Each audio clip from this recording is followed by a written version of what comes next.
China ने हाल ही में भूटान के ईस्टर्न साइड पे क्लेम करना शुरू कर दिया है। ये तो अब रोज का हो गया है। लेकिन इंटरेस्टिंग बात यह है कि जिस पार्ट पे चाइना क्लेम कर रहा है, उसके बॉर्डर्स चाइना की जगह इंडिया से मिलते हैं। तो चाइना को अरुणाचल प्रदेश से होते हुए वहां जाना पड़ेगा। इंडिया चाइना के बॉर्डर पे तनाव बहुत दिनों से चल रहा है, जो बहुत ज़्यादा इंटेंस तब हो गया जब 15 जून को आर्मीज फिजिकली क्लैश कर गई। 20 people of the Indian army were killed in action, और चाइना अभी भी नंबर देने से डर रहा है। कुछ दिनों पहले दोनों देशों ने बात करी और डिस्प्यूट की जगह से 2 किलोमीटर पीछे जाने का डिसीजन लिया। हद तब हो गई जब चाइनीज मीडिया ने 7 जुलाई को ये वीडियो दिखाई और कुछ ये शब्द कहे।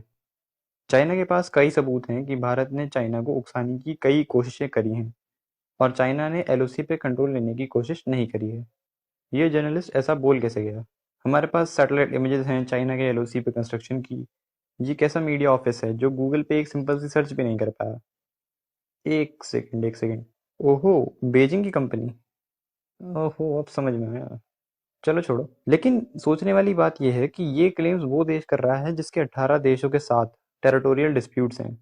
खैर, चाइना का भूटान में कुछ होना तो है नहीं। जैसे 2017 में चाइना ने भूटान के डोकलाम रीजन में घुसने की कोशिश करी थी। इंडियन आर्मी बीच में आ गई थी, फिर 72 दिनों तक खींचातानी के बाद चाइनीज मुंह उठा के वापस चले गए थे। 2013 में जब से शिन जिनपिंग पावर में आया है, तब से चाइना ने दुनिया को कोरोना के अलावा कुछ नहीं दिया है। जिनपिंग चले थे चाइना को सेंट्रल पावर बनाने, गरीबी मिटाने, और जब पता चला कि बस की कुछ है नहीं, तब आए दिन किसी न किसी की थाली पे हाथ मारते रहते हैं। पड़ोसियों को तो छोड़ो, पूरी दुनिया चाइना के खिलाफ है। चाइना कोरोना से उभरने लगा है, जबकि बाकी देशों में अभी भी सिचुएशन स्टेबल होते हुए नहीं दिख रही है। जिनपिंग इस हड़बड़ी का फायदा उठाना चाहता था, जिसके चक्कर में चाइना ने सबसे पंगा ले लिया है। यूनाइटेड किंगडम के प्रेसिडेंट बोरिस जॉनसन ने मई में नया इंटरनेशनल ग्रुप D10 बनाने की इच्छा जताई थी, जिसमें G7 के मेंबर्स के साथ Australia, India and south Korea भी होते।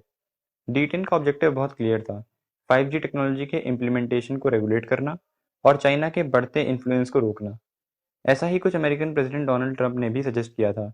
हांगकांग और चाइना में बढ़ते डिस्प्यूट को देखते हुए यूनाइटेड किंगडम्स ने हांगकांग के सारे लोगों को ब्रिटिश सिटीजनशिप ऑफर करी है। इसके अलावा चाइना धोखेबाज भी है।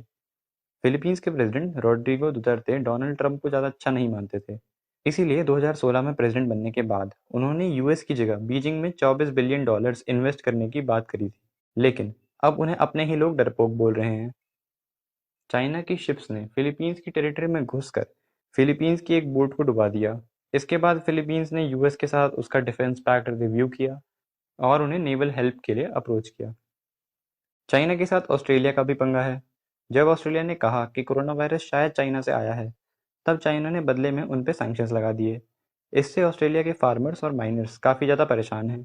इसी वजह से ऑस्ट्रेलिया के 94% लोग अपनी इकोनॉमी सिस्टम से चाइना को बाहर निकाल देना चाहते हैं। अमेरिका को चाइना के अगेंस्ट इस इकोनॉमिक जंग में एक फ्रंट प्लेयर कहना गलत नहीं होगा। यूएस और चाइना के बीच में ट्रेड वॉर 2018 से चल रही है। कभी अमेरिका चाइना के इंपोर्ट्स पे टैक्स बढ़ाता है और कभी चाइना अमेरिका के। अमेरिका का रवैया कोरोना के स्टार्ट से और एग्रेसिव हो गया है। ट्रंप ने कोरोना वायरस को चाइनीज वायरस कहा है। उन्होंने ये भी क्लेम किया है कि उन्होंने पुख्ता सबूत देखे हैं कि वायरस वुहान की ही लैब में बना था। इसके अलावा उन्होंने डब्ल्यूएचओ पे चाइना को फेवर करने का इल्ज़ाम भी लगाया है और उससे विड्रॉ कर लिया है। यूनाइटेड किंगडम से भी पहले यूएस ने 2019 में भी कंट्रीज को चाइना के अगेंस्ट लाने की कोशिश की थी, बट उस टाइम वो सक्सेसफुल नहीं हो पाए थे। हांगकांग पे बीजिंग का नया कानून लागू होने के बाद यूएस कांग्रेस ने एकजुट होकर चाइना पे सैंक्शंस बढ़ाने की बात को मंजूरी दे दी है। चाइना टेक्नोलॉजिकली बहुत एडवांस हो चुका है और सारे देश अपने अपने तरीके से इस डिजिटल कंट्रोल को कम करने की कोशिश कर रहे हैं। इंडिया ने भी चाइना पर डिजिटली स्ट्राइक करते हुए 59 चाइनीज ऐप्स को इंडिया में बैन कर दिया। चाइनीज कंपनीज दावा करती हैं कि उनकी ऐप्स चाइनीज गवर्नमेंट के साथ डेटा शेयर नहीं करती, लेकिन इंटरेस्टिंग बात यह है कि चाइना में एक लॉ है जिसकी वजह से कंपनीज गवर्नमेंट को डेटा देने से मना कर ही नहीं सकती। इसके अलावा इंडिया ने अमेज़न को ऑर्डर दिए कि प्रोडक्ट्स कहाँ मैन्युफैक्चर हुए हैं, उसकी डिटेल्स ऑर्डर पेज पे देना बहुत ज़रूरी है। रिसेंट इंडिया चाइना क्लैश के बाद इंडिया के लोग चाइना के खिलाफ एकजुट हो चुके हैं और चाइनीज़ प्रोडक्ट्स बॉयकॉट कर रहे हैं। इसके अलावा इंडिया चाइना पे सैंक्शन बढ़ाने के बारे में भी विचार कर रहा है। अगर चाइना इस एटीट्यूड को आगे बनाए रखेगा तो आज न कल वर्ल्ड इकोनॉमी से निकाला जाएगा। चाइनीज प्रेसिडेंट की बस की कुछ है नहीं। वो इतना इनसिक्योर आदमी है कि शिन जिनपिंग से मिलती जुलती शक्ल वाले एक आदमी को चाइना ने अपनी कंट्री में सेंसर ही कर दिया है। आज की वीडियो के लिए इतना ही। लाइक करिए, सब्सक्राइब करिए और इस मैटर पर अपना ओपिनियन कमेंट करिए।